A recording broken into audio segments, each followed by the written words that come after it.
تنگی کے بعد ہمیشہ آسانی ہوتی ہے۔ بندہ بچپن کے اندر اپنی ماں کے بدن سے باہر آتا ہے، بندے کو بولنے کا طریقہ نہیں آتا،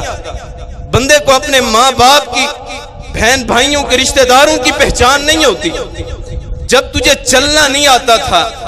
جب تجھے بولنا نہیں آتا تھا، جب تیرا دماغ یہ سوچو بچار اور دل کے اندر یہ محبت یہ کوئی چیز بھی نہیں تھی، وہ رحمان تجھے کیسے چلاتا رہا ہے، تیرے زبان کے اندر کیسے، تیرے زبان کے اندر قوت اور طاقت رکھ کے تجھے بولنے کی طاقت دیتا رہا ہے۔ جس رحمان کو آج تو بھول چکا ہے، اس وقت کو یاد کر اور تو دیکھ اس وقت کو جب تو چارپائی کو پکڑتا اور پکڑنے کے بعد تو گر جاتا اور پھر اٹھتا پھر پکڑتا۔ اس رحمان نے تجھے چلنا سکھایا ہے۔ یہ تیری بچپن کی زندگی اور اس کے بعد تیری جوانی کی زندگی ہے۔ اب اللہ فرماتے ہیں اب میں دیکھوں گا کہ تو میرا فرما بردار کتنا ہے، تو مجھ سے محبت کرنے والا کتنا ہے۔ اب میں دیکھوں گا کہ میں رحمان نے بغیر مانگے تجھے آنکھوں جیسا عظیم آلہ عطا کیا ہے، بولنے کے لیے زبان دی، کام کاج کرنے کے لیے ہاتھ عطا کیے ہیں۔ اب میں جوانی میں دیکھوں گا کیا جوانی کے اندر آ کے بھی تو اپنی جوانی کو کیا اللہ کے راستے کے اندر بتاتا ہے،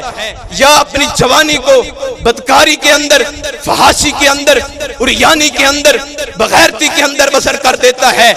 جب تم بغیرتی کے اڈوں کو عام کرتے ہو، سنو میاں چنوں کے رہنے والے باسیوں، میرا پیغام اور میری دعوت فکر کو سنو۔ جو پیغام جو دینا چاہتا ہوں، اگر تم زمین کے اوپر چلتے ہو، اکڑ کے چلتے ہو، تم تکبر کرتے ہو، زمین کے اوپر چلتے ہو تمہاری فیکٹریاں ہوں گی، زمین کے اوپر چلتے ہو تمہارے محلات ہوں گے، زمین کے اوپر چلتے ہو تمہاری کاریں ہوں گی، زمین کے اوپر چلتے ہو تمہارے بینک بیلنس ہوں گے، زمین کے اوپر چلتے ہو تمہاری جائیدادیں ہوں گی، زمین کے اوپر چلتے ہو تمہارے پاس مال و دولت ہوگا۔ آج تم ایسی روم کے اندر بیٹھ کے، بیڈ روم کے اندر بیٹھ کے تم بدکاری کے اڈوں کو عام کرو، تم فحاشی کو عام کرو۔ اللہ فرماتے ہیں وَتِلْكَ الْأَيَّامُ نُدَاوِلُهَا بَيْنَ النَّاسِ، ان ہاتھوں کے ذریعے، جن ہاتھوں کے ذریعے تو ریموٹ کو پکڑ کے فلم کو آن کر کے ساری رات فلموں کے اندر بتانے والوں، سنو اس پیغام کو۔ ریموٹ کے ذریعے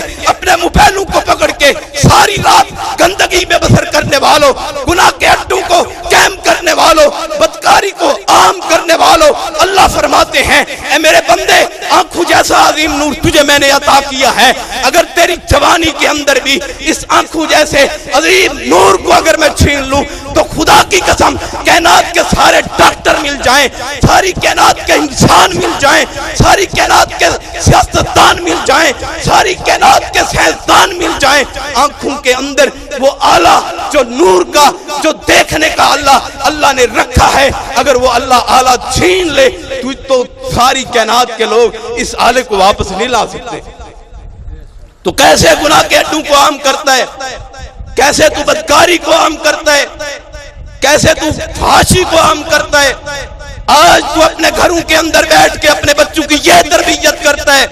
خود فلمیں بنوا کے، خود VCR لگوا کے، کیبلیں لگوا کے، ڈشیں لگا کے کیا ثابت کرنا چاہتے ہو؟ ہم انگریز کے کلچر پر نہیں ہیں،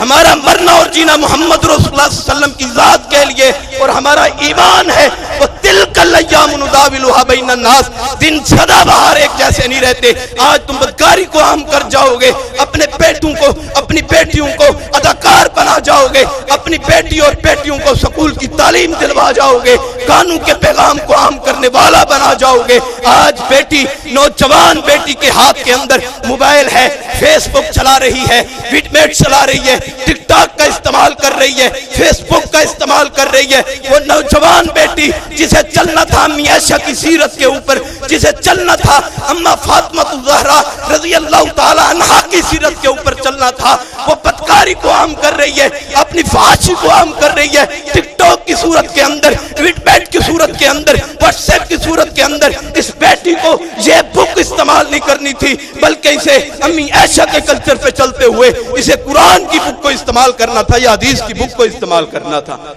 اپنی اولادوں کو نیک بنائیں اور یاد رکھیں وَتِلْكَ الْأَيَّامُ نُدَاوِلُهَا بَيْنَ النَّاسِ،